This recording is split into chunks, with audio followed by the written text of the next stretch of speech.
Salut tout le monde, ça va bien? Comme plusieurs d'entre vous, vous savez, je fais des tucs. J'ai un Facebook qui s'appelle You Want 'em, I Make 'em.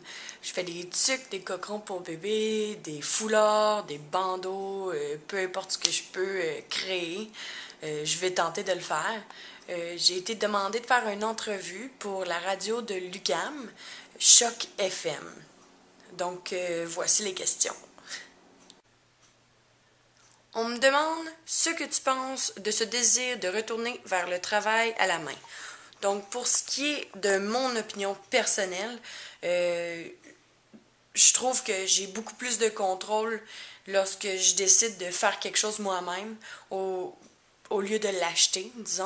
J'ai plus de contrôle sur la qualité du produit, qu'est-ce qu'il y a dans le produit, les couleurs, la gamme de couleurs, ça c'est certain. Le look final, le produit final, dans le fond, c'est moi qui ai le contrôle de A à Z de ce que je crée, dans le fond. Ça va pour la nourriture comme ça va pour les vêtements, comme ça va pour la décoration intérieure. Ça peut aller vraiment. J'ai une amie également qui se marie bientôt, qui elle a décidé de faire tous ses desserts elle-même et les décorations de son mariage. Donc, elle peut, au lieu de chercher pour les couleurs qu'elle désire, dans le fond, elle a simplement créé ses fleurs, créé ses desserts et tout. Donc, c'est vraiment, on a le contrôle de A à Z sur ce qu'on veut et ce qu'on a comme résultat également. Donc, personnellement, pour ce qui est de moi, je peux demander aux gens quelle couleur qu'ils veulent, au lieu d'essayer de trouver une couleur qui va bien avec leur manteau. Je leur demande peut-être de me dire les couleurs qu'ils désirent et je peux y aller de là. Donc, comme je disais, j'ai vraiment le contrôle. Je peux créer euh, l'article de la manière que je le vois dans ma tête.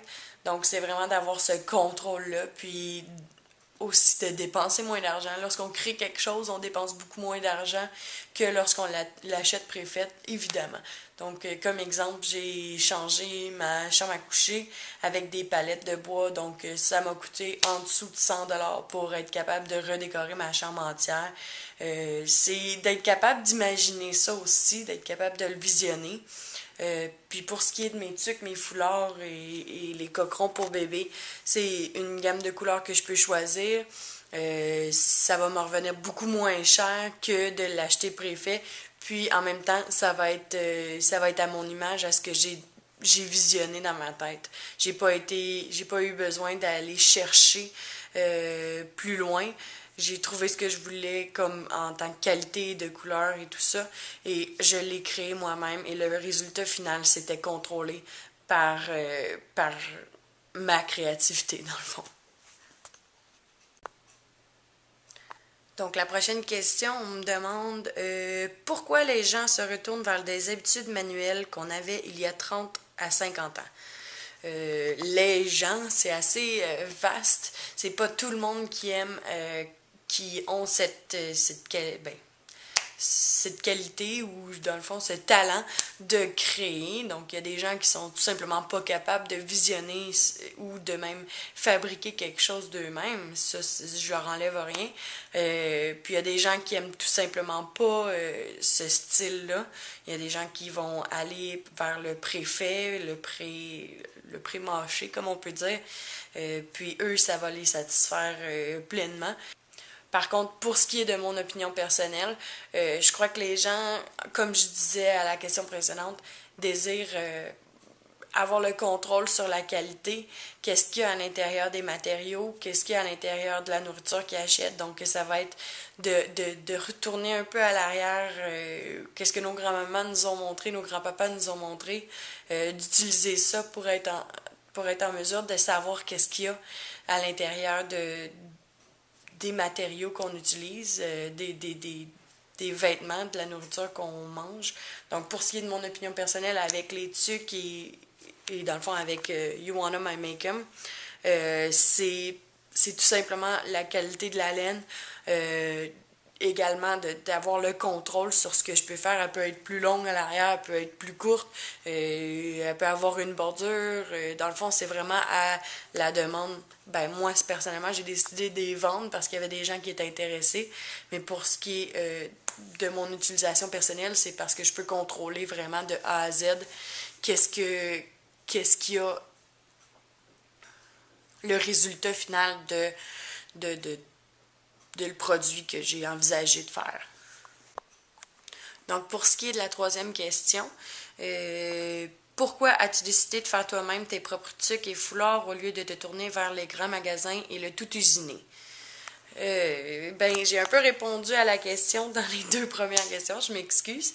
Dans le fond, c'est principalement parce que je me dis que ça revient moins cher, la qualité est supérieure, puis dans le fond, c'est le contrôle du produit final, de ce que ça a comme look final.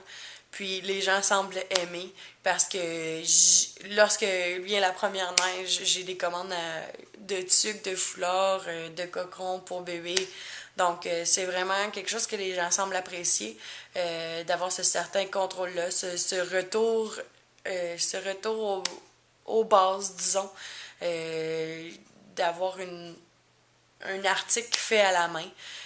Puis j'ai même un client qui m'en achète à chaque année.